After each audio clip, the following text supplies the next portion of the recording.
Olá, muito bom dia, sejam muito bem-vindos a mais um programa do Desenvolve Vale. Sempre preocupado em trazer conteúdos de interesse para todos vocês, coisas que possam ser ouvidas e, de alguma forma, absorvidas por todos, para que a gente possa melhorar, progredir e se desenvolver. Afinal, o Vale do Paraíba tem trazido ótimas notícias, né? Agora foi anunciada a nova fábrica aí da Embraer, do carro voador, na cidade de Taubaté, né? Ou seja, o Vale trazendo inovação, trazendo projetos que nos remetem ao futuro. E isso é muito importante. Só que para tudo isso a gente precisa estar equilibrado, a gente precisa estar bem consigo mesmo e saber se cuidar. E todo mundo falava na pandemia, nossa, estou estressado e quantas mudanças aconteceram e etc. E hoje eu trago aqui como convidada uma grande especialista. É uma médica psiquiatra, doutora Flávia Sano. Seja muito bem-vinda ao nosso programa, doutora Flávia, falar de um tema muito importante. Bem-vinda. Obrigada, é um prazer estar aqui, uma honra. Muito obrigada para falar sobre saúde mental. Saúde mental. Doutora Flávia, queria começar fazendo a primeira pergunta. Ninguém gosta, ou boa parte da população gosta de falar que tem algum problema mental. Parece que existe algum preconceitozinho. E eu queria, começando a nossa conversa hoje, falar um pouquinho disso, a importância da saúde mental. Nossa, que bom que você fez essa pergunta, porque eu adoro falar sobre isso. Eu adoro falar sobre desmistificar, né, a questão da saúde mental, diminuir preconceito, porque ainda hoje, né, as pessoas elas têm bastante preconceito em relação à saúde mental. Ela não entende que os quadros de saúde mental não se relacionam só, né, a quadros muito graves, a quadros psicóticos, e também não são pessoas perigosas, mas não, é muito mais amplo do que isso, né? A gente cuida de pessoas saudáveis, funcionais, muito produtiva e que, de repente, está num quadro de ansiedade, num quadro de estresse, num quadro de burnout, né? Então, existem várias formas de cuidados da saúde mental, vários transtornos, né? E hoje em dia, a gente vai em busca de casos muito mais leves, né? De pessoas muito funcionais. Então, tem que perder mesmo esse preconceito, porque muitas pessoas podem se beneficiar com tratamento de saúde mental, né? É o que eu tenho falado, né? Doutora Flávia, eu acho que todo mundo tem que buscar qualidade de vida.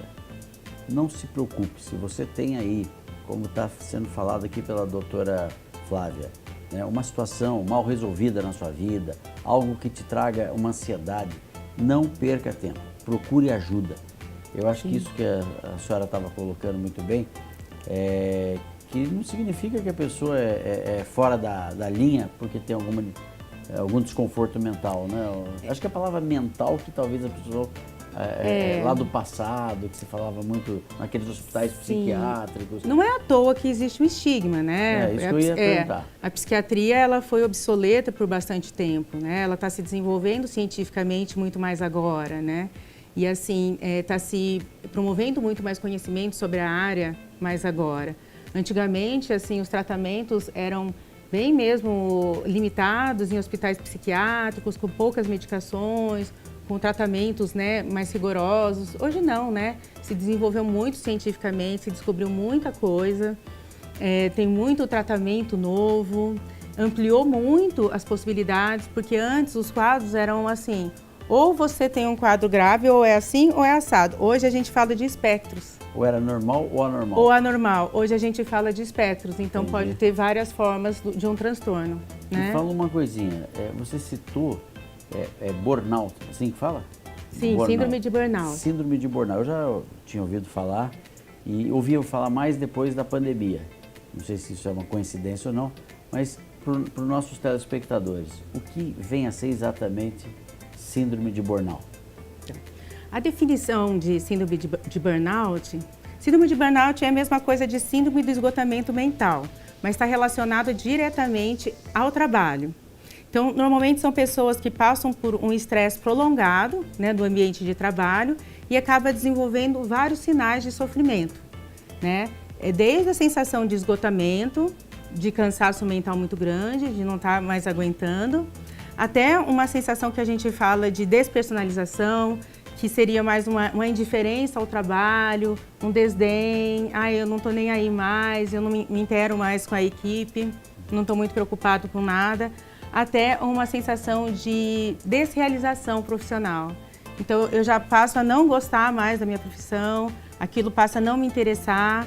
Então, quando a pessoa passa por esses processos, a gente percebe que ela está nessa síndrome, desse sofrimento todo relacionado a questões profissionais. Quer dizer, então, né? Uma falta de motivação, um sentimento de esgotamento. Sim. Isso a pessoa estaria com esse... E ela vai sentindo, e aí ela vai assim, produzindo sintomas também físicos. Transfere, né, da mente para o corpo. De insônia, de cansaço, dores muscular, principalmente de piora do funcionamento. Piora do funcionamento no trabalho. Então, é uma pessoa que às vezes está presente no trabalho, mas o desempenho dela começa a cair muito. Né? Eu sempre fui favorável da pessoa buscar, não importa a idade, mas buscar o que lhe traga felicidade. Sim. Isso serve para o rico, para o pobre, na minha opinião, posso estar errado.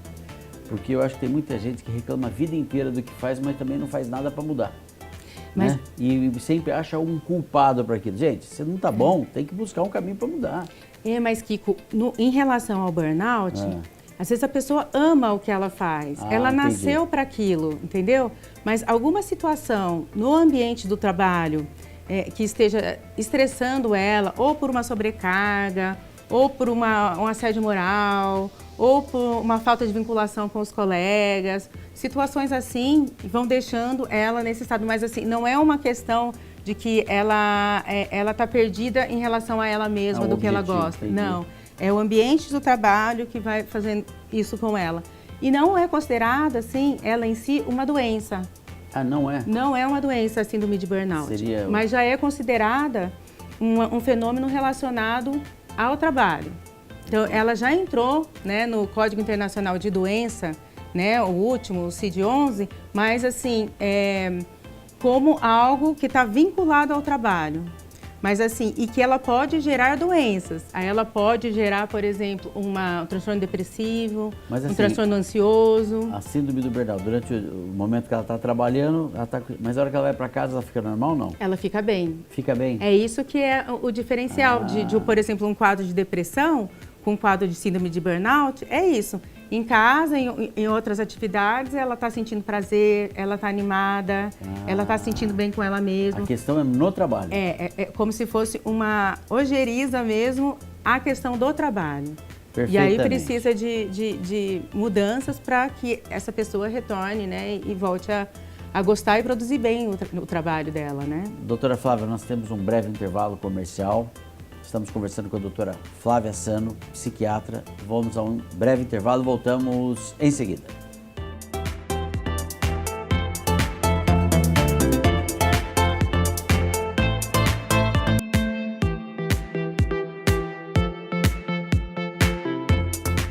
Muito bem, estamos de volta hoje conversando com a doutora Flávia Sano, que é psiquiatra, médica psiquiatra aqui na região do Vale do Paraíba e São José dos Campos. E falávamos da síndrome de burnout, que é esse momento aí de ansiedade, de tudo mais que a doutora Flávia já falou no primeiro bloco. E eu queria continuar um pouquinho, doutora Flávia. O Brasil é um país com pessoas que têm ansiedade e depressão, ou é todo mundo ritmo de carnaval, um país alegre e que não tem problema? Pois é. Bem a gente, né, que é considerada o país da felicidade, na verdade não é isso não, né? Pela Organização Mundial de Saúde, se eu não me engano, 2018 que saiu esse dado, o Brasil é o país com mais transtorno de ansiedade do mundo. É mesmo, né? E é o país o país com mais transtorno depressivo da América Latina. Meu Deus, olha gente, um dado estatístico importante.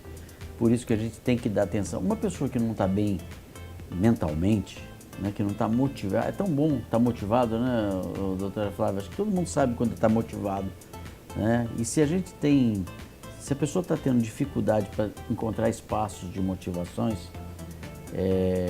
ela tem que buscar ajuda, né? Então, as pessoas perguntam muito, né? E assim, é o que a gente avalia no consultório. O limite entre o saudável e o patológico, né? Até que ponto o meu sentimento, aquela emoção que eu estou sentindo é algo mais natural, né? Uma reação a uma situação, ou quando realmente já se tornou um transtorno mental, quando já se tornou uma patologia que tem uma disfunção na atividade mental e que é necessário procurar um profissional para realmente tratar, né, aqueles sintomas, aquela E o situação. tratar, conhecido como terapia, etc., são aquelas sessões ou são medicamentos? Então, quando a gente fala de saúde mental, muitas vezes é um tratamento mais multidisciplinar.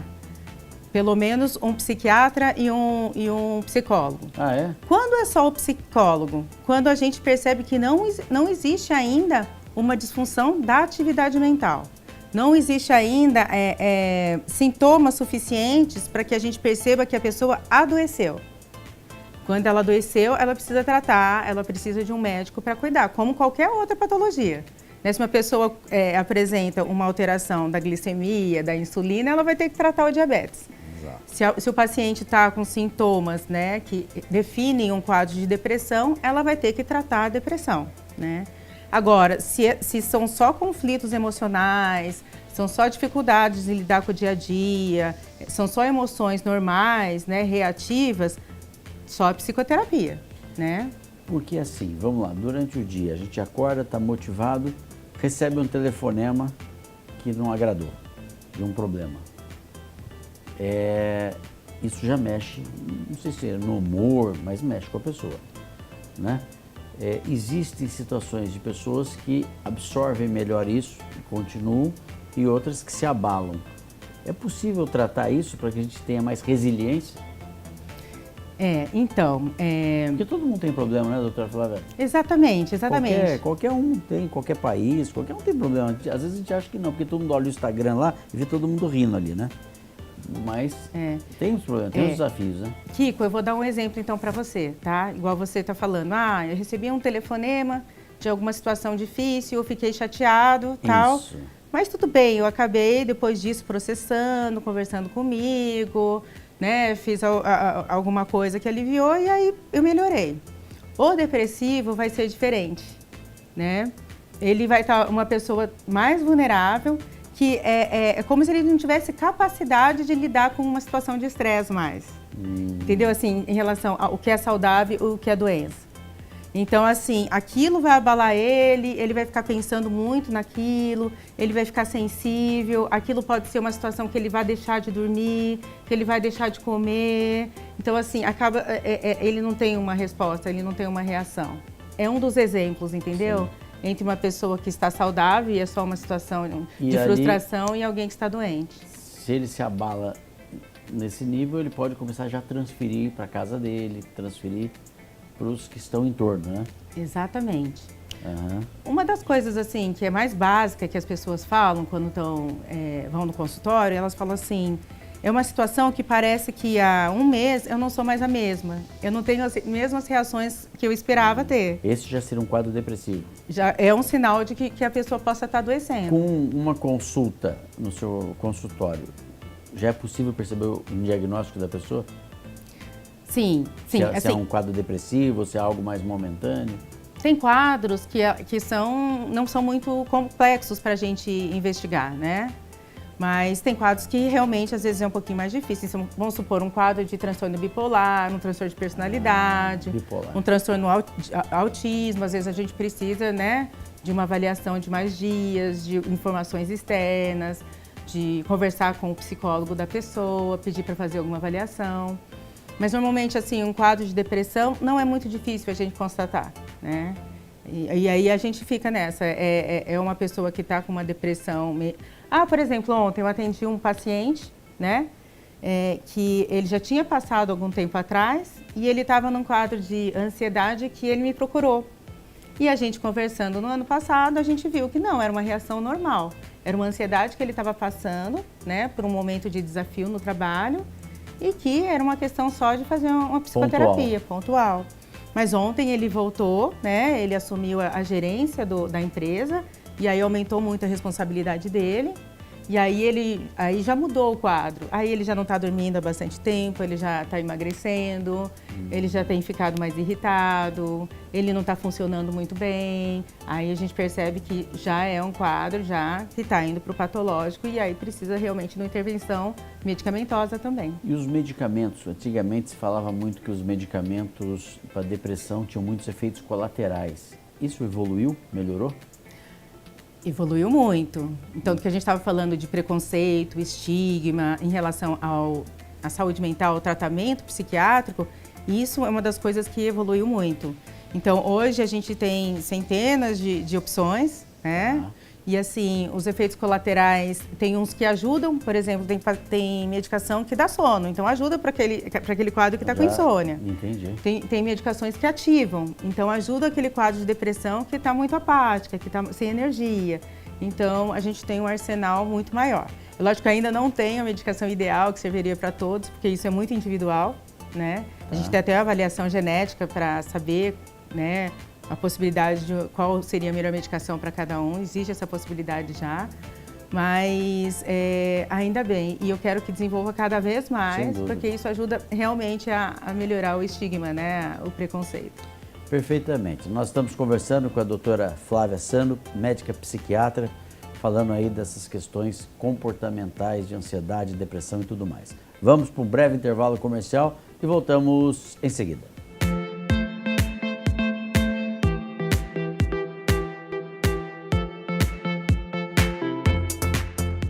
Muito bem, de volta, hoje conversando com a médica psiquiatra, doutora Flávia Sano. Doutora Flávia, a gente falava de depressões e das consequências do tratamento e tudo mais. Ações preventivas, é possível a pessoa tomar ações preventivas para evitar uma depressão ou uma síndrome de Burnout? É possível? É possível sim. Por exemplo, né, o autoconhecimento. Então, a pessoa que ela tem um autoconhecimento maior, ela vai conseguir perceber melhor os sinais de como ela está. Se ela está começando a adoecer, se ela não está começando a adoecer. E para você adquirir autoconhecimento, por exemplo, é fazendo psicoterapia. É uma das formas de você estar prevenindo, né? A psicoterapia consiste naquelas sessões semanais? Quais são? Semanais. Normalmente semanais, de 50 minutos. Existem várias vertentes de psicoterapia. A pessoa vai pondo para fora, né?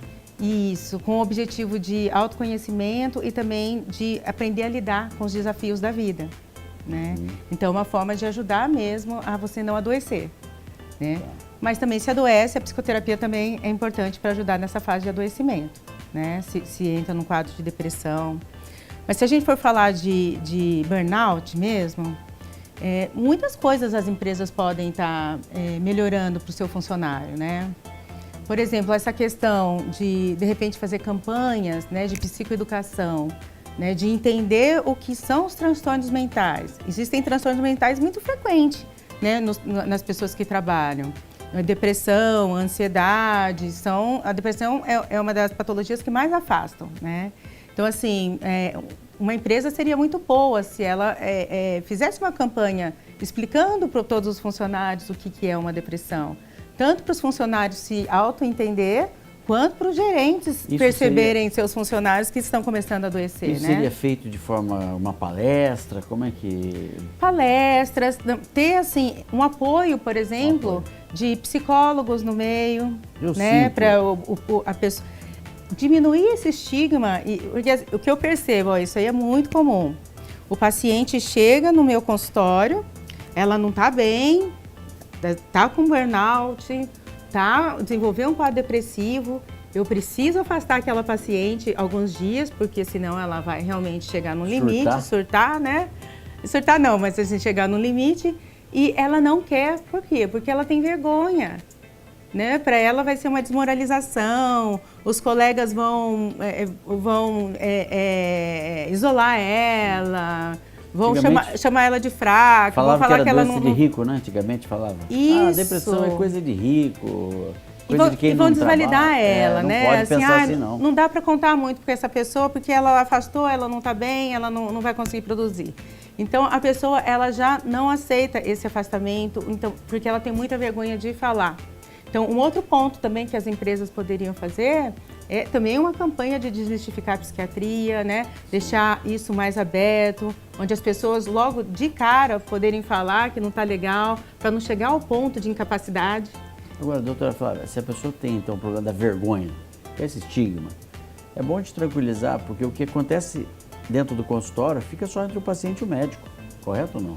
Correto, mas quando a gente afasta e dá um atestado, normalmente ela vai levar no RH e ela tem esse medo de que o chefe, os colegas acabam sabendo por que ela foi afastada. Por isso que o nosso programa é para mudar isso, gente. A gente precisa estar falando, não tem nada disso. Qualquer classe social pode ter problema de um momento de ansiedade. Eu posso ter, mas eu posso estar lá no consultório da doutora Flávia ou outro e tratar. A gente tem que viver com qualidade. Eu acho que as pessoas têm que mudar, ser mais humildes. Né? Ninguém não tem vergonha nenhuma de falar, porque às vezes é um problema até de falta de humildade mesmo, porque a pessoa acha que não pode ter problema. Tem problema sim. Então, Kiko, a gente falando aqui, né, da questão que aqui é um programa mais de empreendedorismo, né, de empresas. Saúde mental, ela atinge qualquer um. Lógico. No meu consultório, eu pego desde o funcionário até o diretor da empresa. Claro. Eu pego, assim, desde do caixa do banco até o gerente geral. É algo, assim, que... assim, se a gente ficar... eu acho, assim, que o funcionário, né, tem medo do superior. O que ele vai achar de mim se eu falar que já estou depressivo e que não estou funcionando muito bem, né? Tem problema, porque os gerentes também adoecem, claro. Os donos da empresa também adoecem, entendeu? Tem que parar com isso, com naturalidade, todo mundo se cuidar o mais rápido possível para ter menos prejuízo para a empresa. Vou dar um exemplo pessoal. Esses dias eu fui fazer uma ressonância magnética. A gente se acha normal, que não sei o que e tal. Quando começou a me enfiar dentro daquele tubo lá, que o negócio começou a ficar apertado, eu já fiquei incomodado ali. Falei com a moça que estava lá me atendendo. Aliás, me atendeu muito bem, porque acho que ela me tranquilizou. Mas acho que se eu tivesse que entrar mais ali pro tubo, eu já ia ter, porque lá a ressonância, dependendo da situação, eles te anestesiam. Tem gente que fica claustrofóbico lá. Isso que eu tive lá, é passível de tratamento também?